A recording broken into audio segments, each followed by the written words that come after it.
Assalamualaikum warahmatullahi wabarakatuh. Halo anak-anak, apa kabarnya? Semoga kalian semua dalam keadaan baik dan sehat selalu ya. Anak-anak, hari ini kita akan belajar pelajaran fikih mengenai pembahasan azan dan iqomah. Kalian pastinya sudah tahu dong bagaimana suara azan, karena dalam sehari kita mendengar suara azan sebanyak 5 kali, yaitu di waktu zuhur, asar, maghrib, isya, dan subuh. Untuk lebih mengetahui lagi tentang azan dan iqomah, kita lanjut yuk ke pembahasan selanjutnya. Di sini ada pengertian azan. Pengertian azan secara bahasa artinya pemberitahuan atau ajakan. Adapun pengertian azan secara istilah yaitu suruhan untuk melaksanakan sholat. Tujuan azan dikumandangkan. Yang pertama, untuk memberitahukan bahwa waktu sholat telah tiba. Yang kedua, mengajak umat Islam untuk mengerjakan sholat. Dan tujuan yang ketiga yaitu memanggil umat Islam untuk sholat berjamaah.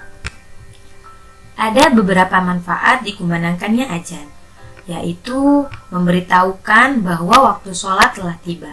Kemudian mengajak umat Islam untuk selalu sholat berjamaah. Dan sebagai media syiar dan dakwah agama Islam. Anak-anak, perlu kalian ketahui ya, orang yang mengumandangkan azan disebut dengan muazin, dan orang yang mendengarkan azan disebut dengan mustami. Kita ulangi lagi ya, sekali lagi. Orang yang mengumandangkan azan disebut dengan muazin, dan orang yang mendengarkan azan disebut dengan mustami. Nah, kalian sudah tahu kan sekarang apa perbedaan muazin dengan mustami? Azan disyariatkan pada tahun pertama Hijriah. Orang yang pertama kali mengumandangkan azan adalah sahabat Rasul yang bernama Bilal bin Rabah. Hukum mengumandangkan azan adalah sunnah muakkad. Azan harus dikumandangkan dengan suara yang nyaring supaya terdengar sampai jauh. Ingat-ingat ya, seorang muazin harus laki-laki dan tidak boleh salah dalam melafalkan azan karena dapat menyalahartikan azan tersebut. Selanjutnya iqomah. Iqomah menurut bahasa berarti mendirikan. Adapun menurut istilah adalah ajakan untuk melaksanakan sholat berjamaah. Iqomah juga menandakan sholat akan segera dilaksanakan. Iqomah dikumandangkan ketika hendak melaksanakan sholat. Tujuan dari iqomah. Jika iqomah telah dikumandangkan, maka imam dan makmum segera menyiapkan diri untuk memulai sholat berjamaah. Orang yang iqomah sebaiknya orang yang mengumandangkan azan. Dan jika iqomah telah dikumandangkan, segera rapatkan barisan dan diutamakan mengisi saf depan terlebih dahulu ya. Anak-anak, melafalkan iqomah disunahkan agak cepat ya. Iqomah dikumandangkan dengan suara lebih rendah dari suara azan. Di sini ada gambar bacaan iqomah.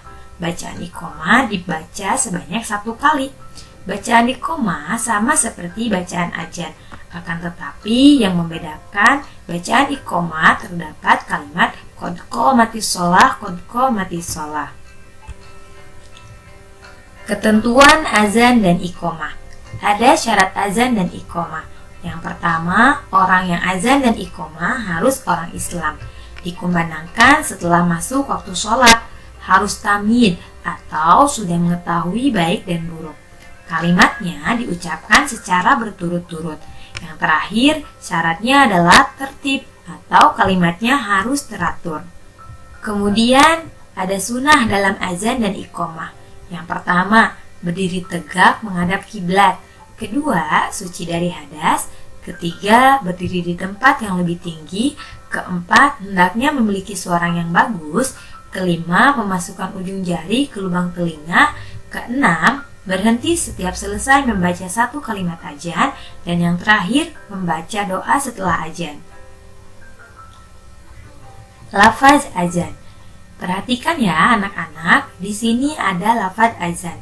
Lafaz azan dibaca sebanyak 2 kali. Lafaz azan diawali dengan kalimat takbir yang berbunyi Allahu Akbar, Allahu Akbar, dan diakhiri dengan kalimat tahlil yang berbunyi La ilaha illallah.